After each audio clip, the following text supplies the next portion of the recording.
மாநிலங்களவையில் காங்கிரஸ் எம்பி அபிஷேக் மனு சிங்வியின் இருக்கையிலிருந்து பணம் கண்டெடுக்கப்பட்டது குறித்து விசாரணை நடத்த அவைத் தலைவர் ஜெகதீப் தங்கர் உத்தரவிட்டிருக்கிறார். இந்த விவகாரத்தில் அவையில் 3 நிமிடங்கள் மட்டுமே இருந்த தன்னை தொடர்புபடுத்தி பேசுவது ஆச்சரியமாக உள்ளதென்று காங்கிரஸ் எம்பி அபிஷேக் மனு சிங்வி கூறியிருக்கிறார். மாநிலங்களவை வியாழக்கிழமை ஒத்திவைக்கப்பட்ட போது அவையில் பாதுகாப்பு அதிகாரிகள் வழக்கமான சோதனையில் ஈடுபட்டனர். அப்போது காங்கிரஸ் எம்பி அபிஷேக் மனு சிங்வி அமரும் 222 எண் கொண்ட இருக்கையின் அடிப்பகுதியில் ரூபாய் நோட்டுகள் கண்டெடுக்கப்பட்டன. இதுகுறித்து தனது கவனத்திற்கு கொண்டுவரப்பட்டதாக கூறிய மாநிலங்களவை தலைவர் ஜெகதீப் தன்கர் விசாரணைக்கு உத்தரவிட்டுள்ளதாக தெரிவித்தார். அப்போது எதிர்க்கட்சிகள் எதிர்ப்பு தெரிவித்ததுடன் அவையில் காரசார விவாதம் நடைபெற்றது.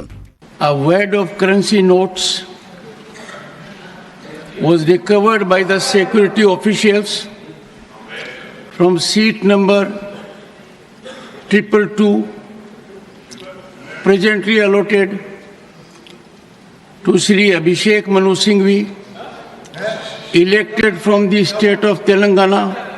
பணம் பறிமுதலான விவகாரம் விசாரணையில் உள்ளபோது ஒருவர் பெயரை அவைத்தலைவர் கூறியிருக்க கூடாது என்று காங்கிரஸ் தலைவரும் மாநிலங்களவை எதிர்க்கட்சி தலைவருமான மல்லிகார்ஜுன கார்கே வாதிட்டார். Sir, yourself told that it will be investigated and after investigation only you can come to the conclusion. ஒரு பிரச்சனை விசாரணையில் இருக்கும்போது அது குறித்து விவாதிக்க வேண்டாம் என்ற கார்கே கருத்தை ஏற்பதாக அவைத்தலைவர் தன்கர் கூறினார். I was extremely concerned and therefore I myself ascertained whether the honorable member had really attended the house. I couldn't go more than that. அப்பொழுது தங்களை பேச விடாமல் பாஜக எம்பிக்கள் கூச்சலிடுவதாக திமுக எம்பி திருச்சி சிவா கண்டனம் தெரிவித்தார். நாடாளுமன்றத்திற்குள் பணம் கண்டெடுக்கப்பட்டது மிகப்பெரிய பிரச்சனை என்றும் இதுகுறித்து உரிய விசாரணை நடத்த வேண்டும் என்றும் பாஜக தேசிய தலைவர் ஜே.பி. நட்டா கூறினார். कर्तृत्व पर एक तरीके से प्रश्नवाचक चिन्ह है. मुझे आप पर और आपकी रूलिंग पर पूरा भरोसा है कि इन्वेस्टिगेशन डिटेल में होगा.